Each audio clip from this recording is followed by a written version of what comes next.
If you suddenly see the words, "The Empty Man Made Me Do It," BoomTube highly recommends you contact the FBI and CDC right away. You're watching BoomTube! Welcome back, Boom Cadets. I'm Steph, and you're watching BoomTube, our weekly show where we go over all things from Boom Studios and our imprints.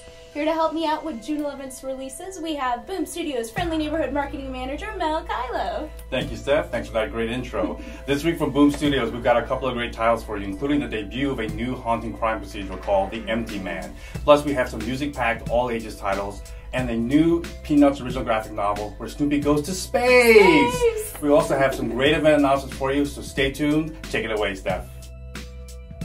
Warning to those displaying the following symptoms: fits of rage, hideous hallucinations, and suicidal dementia. You may be a victim of The Empty Man. The newest Boom Studios original series, The Empty Man, comes from writer Cullen Bunn and art from Vanessa Ardell Ray.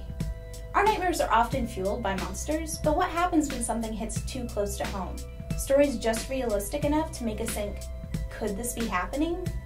The Empty Man is a dystopic version of the world that we live in, where a terrifying disease has taken on almost deific connotations, inspiring waves of murder cults and causing the FBI and CDC to form a joint investigation. People are killing each other and themselves, and surrounding these murders are the words, "The Empty Man Made Me Do It." If you're a fan of horror with a dash of Law and Order, pick up a copy of The Empty Man #1 today. While you're picking up a copy, we have a couple of signing alerts for you. Cullen Bunn will be signing at Star Clipper Comics today, June 11th, in the St. Louis area, and Vanessa Ardell Ray will be signing at Tate's Comics in Florida this Saturday. We also have some titles coming out through the Boom Studios line this week. First up, we have Dead Letters #3 by Christopher Sibella and Chris Visions, with Can't Die Twice Unless You're Here, and that's here with a capital H. Chris Visions' stylized artwork takes our anti-hero, Sam Whistler, through a dark, frenzied, and violent journey. Has Purgatory ever looked this stylish? I don't think so.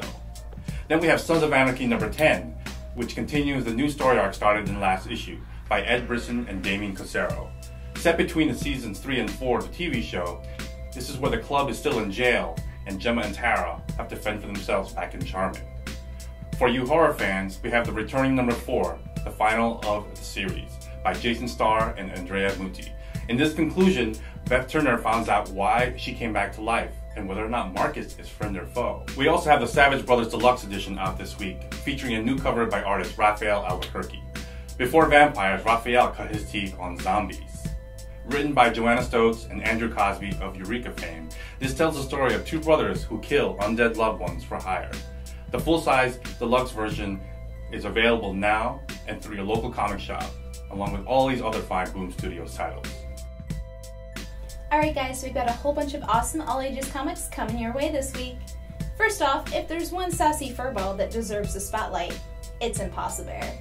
In the Bravest Warriors 2014 Impossibear special, we have short stories from a cavalcade of amazing indie creators that are all about the shenanigans that Impossibear and Kappa get up to while the Bravest Warriors are away on a mission.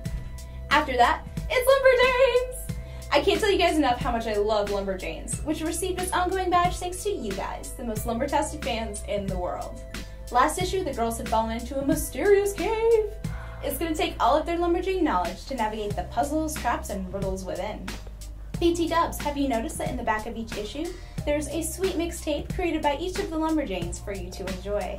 This month, it's Molly's Rockin' Cave Tunes. Now don't put those headphones away, you're going to need them for Bee and PuppyCat #2. Tempbot has sent Bee and PuppyCat on another mission, so Bee can pay her rent and PuppyCat can get some sweet platform shoes. This mission is taking them to Snow Globe Planet, where there's a music box that needs fixing. Put on your headphones, pull out a QR code reader, and help Bee figure out just which music box needs their help. We have a new Peanuts original graphic novel debuting this week. The Beagle has landed, Charlie Brown. Charlie Brown and the gang have space on the brain, and Snoopy leads the way as a world-famous astronaut. Did you know, when NASA wanted to start a new safety program around the cartoon character, they asked Charles M. Schulz if they could use Snoopy. Beautiful metal pins featuring Snoopy were created and presented to astronauts with good safety records. As a result, the pins made their way on several space missions. Snoopy, literally, is the first cartoon character to go to the moon. Colorado, we're coming your way this weekend. We'll be at Denver Comic Con, booth number 600. Stop by and say hello to some of your favorite creators, including Royden Lepp, Caleb Monroe, Tyson Hess, and Michael Allen Nelson. We'll also have sketch cover artists working all weekend long, including Ian McGinty, Wookjin Clark, Coleman Engel, Travis Hill, Andy Hirsch, and Missy Penna. And don't forget, we'll have 4 exclusive variants available for purchase, including Adventure Time number 29 and Hero Bear and the Kid Saving Time number 1, both of which can be picked up at the con itself. At our booth, you can pick up variants for Being PuppyCat number 1 and The Amazing World of Gumball number 1. Our crew hopes to see you there. Alright guys, well that wraps up another episode of BoomTube. This week we want you to grab your headphones and fill your eardrums with some sweet tunes. Check out your local comic shops and conventions. Look up at the stars a little bit more. And if the empty man is in your head, it's probably too late for you. Ooh. Comment down below and let us know which conventions this summer you're excited about going to, and hopefully we'll see you there. Thanks for watching and see you next week. See ya!